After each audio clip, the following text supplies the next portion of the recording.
Hey, how you doing? It's Doug Wolf with TimeBolt. I'm going to show you a quick tutorial video, walk you through the basic features inside TimeBolt with a multi-track audio. I've already prepared a gaming file that has two different tracks of audio that I created. That way you can see how we can separate background audio from things like mic, where I had a mic set up as my first source and gaming audio, background audio is my second. Now I'm going to be quiet through moments of silence so that you can see how this entire software tutorial is going to be edited entirely with TimeBolt using speed ramps.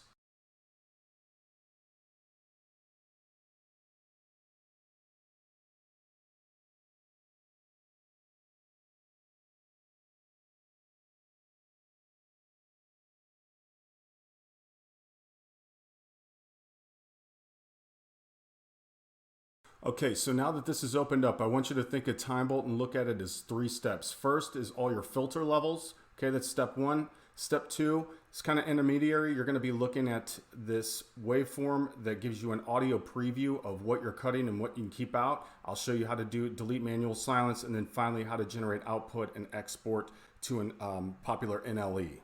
So the first thing, we're going to remove silences longer than 0.25 seconds. Our filter below will basically give us the values. So if you look at my audio tracks, I went ahead and created a 2-track audio. This one should be, now I'm not entirely sure what's going on here while everybody has sports cars. That one right there, I apologize, I had to use my own voice. It might get a little confusing, but this is me playing, this is just my raw mic audio. Now I'm not entirely sure. And if you look, it looks like there isn't that much to be cut out. Okay, it's still keeping some of this lower decibel level, and it's likely because the background audio was coming from my mic that's sitting right here, right? So what I'm going to do is I'm going to decrease this or increase this filter below, let's say to like 0.007. Okay, so now that you see, now you can see that it's begun to cut out a lot more that's dead air, okay? And so what looks like the filter below could go up just a little bit more. Let's do it at 0.009. Okay, that's going to cut out a lot more right out the gate, okay?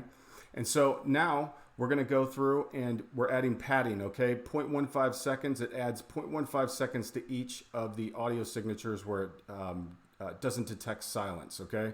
So if your words are getting cut off or cut off premature, you're going to just increase the padding, you know, to say 0.25.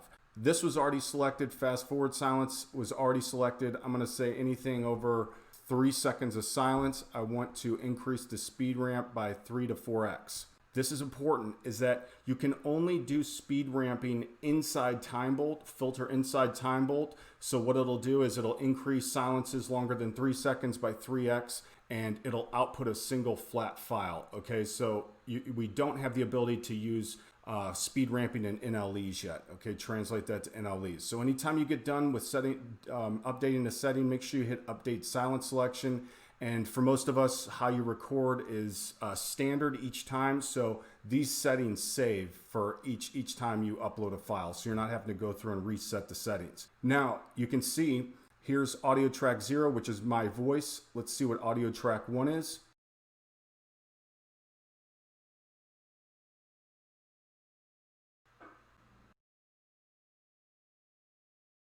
So audio track 1 should be the background audio of the game.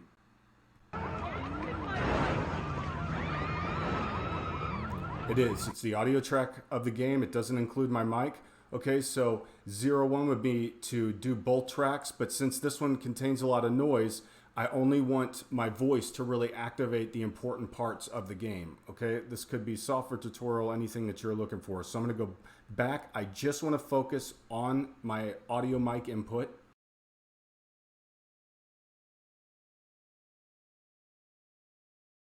Excellent. So now that this is back, likely have to go back and re-update, okay, to 0.009, update silence selection.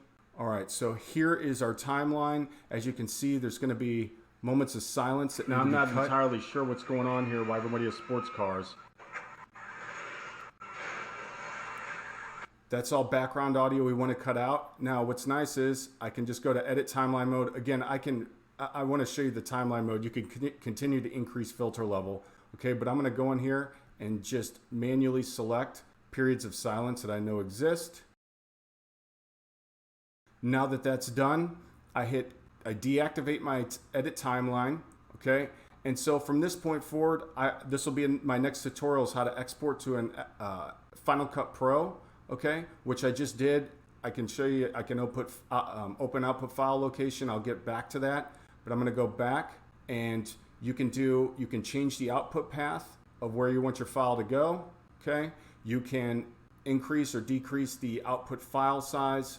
And I also wanted to tell you that you can set under settings, this will require a change, but under settings, you can do audio normalization, noise reduction, you can increase the volume. With the export options, you can actually create the splits, but not actually delete the silence, and it'll just cut it up and throw it in an XML file. We'll do that later though. And so what I'm gonna simply do is render the output file. Once this is rendered, it's gonna be one flat audio file. Both audio tracks are gonna be combined into a single file. I'm gonna go ahead and put a link to that down below, but this is how it runs. TimeBolt's gonna spit out a single flat file with the speed ramp and individual silences cut out.